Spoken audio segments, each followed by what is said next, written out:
in that. Let's check the temperature of our brother Kyle Draper Be careful. here. I Be know, careful, man. That boy Draper, man, you gotta be careful. I'm walking on eggshells here with the host of NBC Sports California, Kyle Draper. Drapes, how you feeling today, my brother? The Broad Street Bully came out last night. I'm gonna tell you the truth, Drapes. You know, there have been some issues with the broadcast lately, so not everybody got to see what happened post game last night. Hey, man, I'm gonna be honest with you guys. I was a little fired up last night. You know, it was the kind of situation where you want to tweet something. You're so angry you want to tweet when really you should just sleep on it, chill. And that's what I did. You know, I slept on it. I'm much more calm right now. Not as fired up. The sun is shining. I'm good, man. That's what we love about Drapes, though. It's like he'll fire off how he feels. Come on, man. Remember when we first met Drapes? And I was like, man, Drapes was giving it to the Kings last night. Well, I love that. I love what Drapes last night. He took it back to what do I need to call him? Beanie Drapes or Kyle Siegel. He took it back to the Broad Street Bully on him. Freeway Kyle. I was like Philadelphia Freeway out there, man. But man, I was just frustrated, man, because you know we've seen this before, you know, and give Toronto credit. Let me start by saying that. Yeah. I don't think the Kings lost this game. Toronto came in and took that game last night. Nick Nurse and the boys, they had a great game plan, well executed. Nothing was easy for the Kings. Give them a lot of credit. But you know, I want this team to get greedy, fellas. Yeah. I don't want to be happy with, you know, all right, let's just try and keep, you know, above, you know, New Orleans. Like, let's keep winning games, you know. I know it's fun. I know it's exciting right now. But home losses, man, I tell you, you know, whether it's the Charlotte, Washington, Atlanta, Lakers last night, I mean, this team should be much better at home. And so I was not only speaking from a fan perspective, but also, if I'm a player in that locker room, I understand it's 82 games, but we heard Malik Monk say it. We're going to dwell on this tonight. And you should. You shouldn't just be like, all right, we got a 7-game road trip, flip the script, we're moving on. No, you should, on that drive home, you should be pissed off because you know what? These games matter, man. You know, I want to get greedy. You know, I'm sorry. I want to get greedy. No, you spot on, Drapes. I completely understand that. And I talk about it, you know, games like last night and the, you know, extended homestand that they had, you know, recently had a couple different extended homestands is opportunities, right? And you want to take advantage of as many opportunities as you can. And they've done that for the better part of this season. That's why they're 7 games above 500. They've done a great job of when an opportunity, whether it's a bad team they're going up against or a string of bad teams at home, they've answered the bell and taken care of business against in those opportunity attaining moments. Last night was an opportunity to end this whole little homestand, you know, with a good win against a team that has a lot of talent but has struggled this year. And they didn't take advantage of it. And I completely understand the frustration from you and others from, man, that's a missed opportunity last night.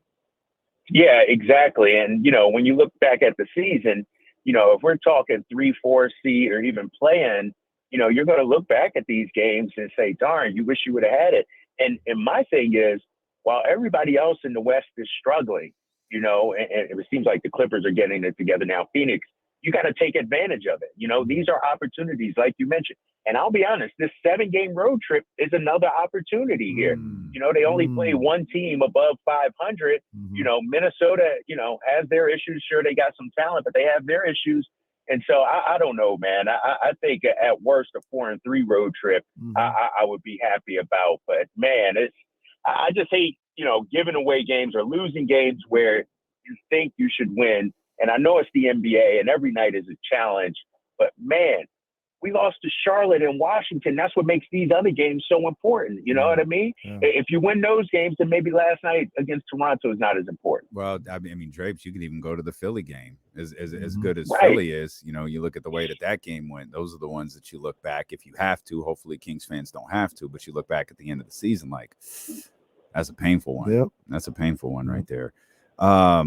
Drapes, we were talking about, I mean, obviously, you know, we haven't gotten to talk to you about this yet, but it was announced this week, Monty McNair, a well-deserved contract extension for the Sacramento Kings. Him and Wes Wilcox both will be running the franchise for the foreseeable future. And the trade deadline is 2 weeks from today, if I'm not mistaken, and everybody's got their idea on what the Kings should do. Like, are you of the belief that the Kings have to do something over the course of the next 2 weeks? No, I don't think so, because, there's some talk that they should go out there and get a big man.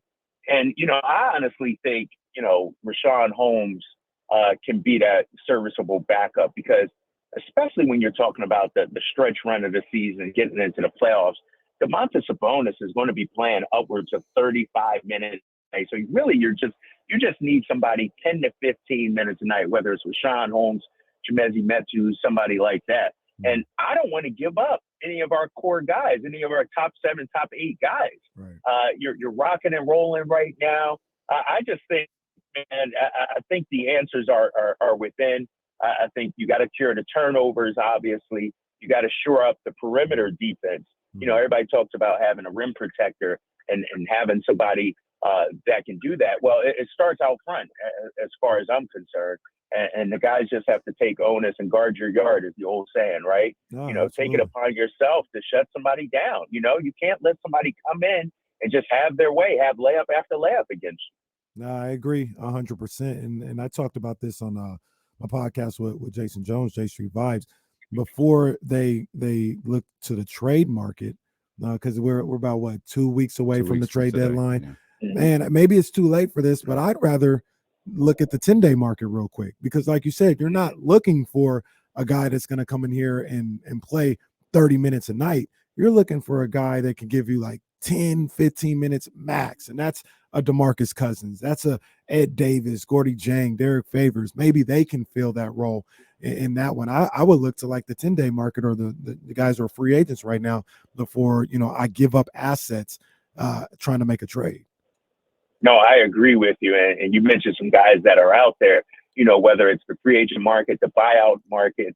It's just little tweaks you need to make right now. Now, if you want to address some things in the off season, go for it. But I would be a little hesitant to take away a core piece, a top 7, top 8, top 9 piece, in the hopes that, you bring in somebody that can help you. Who knows how it affects the locker room, the chemistry.